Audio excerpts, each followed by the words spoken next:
Hi everyone, I'm Lisa with Henrico Recreation and Parks. We're back here at Clark Palmore today.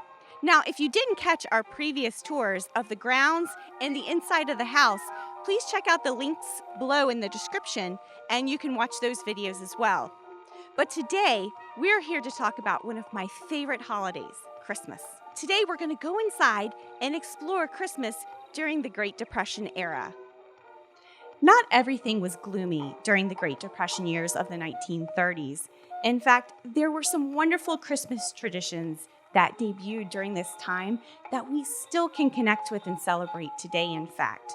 So, for example, in 1931, early on in the Great Depression, our iconic image of Santa Claus, the Coca-Cola Santa Claus, came out.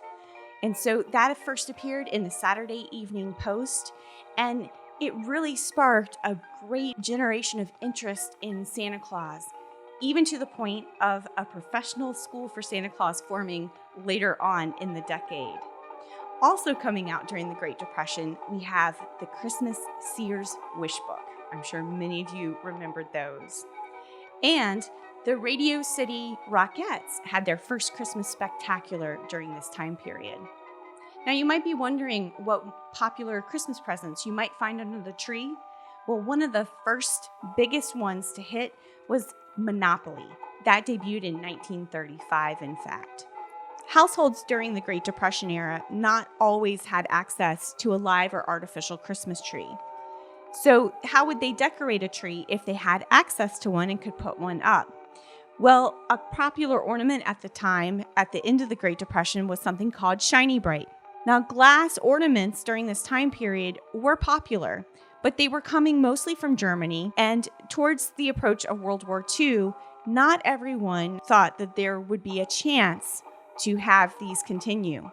So a very innovative man named Max Eckhart approached Corning Glass Company and Woolworth's department store, and they put their heads together and came up with Shiny Bright to develop these Christmas balls. So they took off right at the beginning of World War II and were quite popular throughout the war and even after the war. Another popular thing to decorate the trees, which was pretty iconic during the 1930s, were icicles. Now, icicles weren't invented during this time. They had been around since the early 1900s, but they were pretty cheap. And I guarantee if you look at pictures of most Christmas trees from the Great Depression era, you'll see icicles all over them. Foil garlands were also popular as well. They were pretty cheap to afford. Lights were around as well. Now, candles were starting to go out of style at this point in time. In 1936, the federal government started its rural electrification program. So electricity was reaching far and wide to most households, including the Clark Palmore household here as well. So more households were embracing electric lights on their trees than candles at this point in time. Another tradition which emerged during the Great Depression, and it really became a popular trend, were something called Putz houses. Putz actually is from a German word which means to put or to decorate. And as you can guess, these did originate from Germany. In fact, these Putz houses were part of Christmas villages that the Moravians, who were from Germany, modern-day Czech Republic, and Slovakia, did to celebrate their Christmas tradition. They usually put these houses around their Christmas trees and included the nativity scene as well. However, not all Americans embraced this idea, not until really the 1930s. So this is a golden age that you can see here of Putz houses. Almost the entire decade of the Great Depression, these were popular, they were cheap. Now, they were made from cardboard, not ceramic or wood, and believe it or not, it was not Germany who started mass producing these Putz houses. Woolworth, from the Woolworth department store, had gone to Germany and was enchanted by these Putz houses.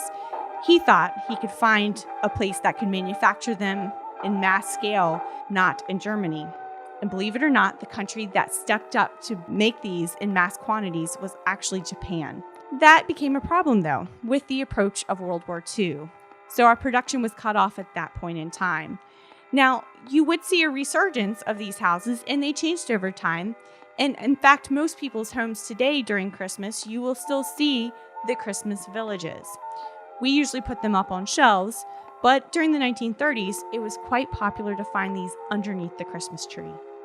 One of the more interesting decorations to emerge from the 1930s are trees and wreaths made from bristle brushes. So in 1930, a British company called Addis Houseware Companies was manufacturing toilet bowl brushes. And they decided that they could figure out how to convert that same technology to create Christmas trees, and they dyed the bristles green. Now, we did have artificial Christmas trees at that time, but before this time, they were made out of feathers, usually goose feathers. So the trees were not very sturdy. These bristle brush trees were quite popular because you could hang more ornaments on them than what you could a feather tree. When the wreaths came about, we're not quite sure, but they probably followed shortly thereafter the creation of the trees. Christmas cards had been a popular tradition to exchange since the mid-1800s. However, during the Great Depression, many people modified and made homemade Christmas cards. The 1930s were also known as the golden age of gift wrap. Why? Well, you have things like Scotch tape making its debut in 1932. Also that same year, Neiman Marcus came up with their famous gift wrapping service. But the industry for gift wrap really took off. You have new innovations in paper design, gold ribbon coming out, and cellophane. Before this time, people were using things like Christmas seals and pre-decorated boxes. Another popular trend that came out of the Great Depression era were these cute little candles here. They're called Tavern or Girly candles, and they have a fairly interesting story behind them. You see, in the early 1930s, a company called Saucony Vacuum Oil Company, which today we know as ExxonMobil, had a leftover byproduct, paraffin wax, and they couldn't figure out what to do with it. They didn't want to dump it. So they approached the W&F Manufacturing Company of Buffalo, New York. A chemist there named Frank Gurley agreed to work a deal with them where he got the paraffin wax pretty cheap. He created some pretty interesting products out of this, not just wax lips and teeth, but these lovely figurine candles. They became incredibly popular, and many people could buy them for under $1 from anything from Macy's and Woolworths to the local drugstore and even gas stations. Now, people loved them so much that they didn't want to burn them. They kept them as figurines to decorate. So that's why so many of them are around today.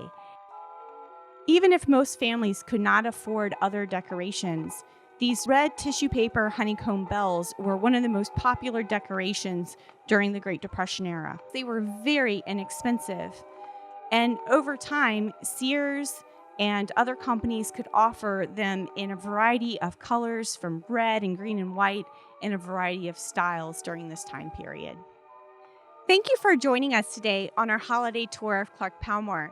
I hope you enjoyed hearing about how people from the 1930s enjoyed celebrating the Christmas season and how some of these traditions we continue to use today.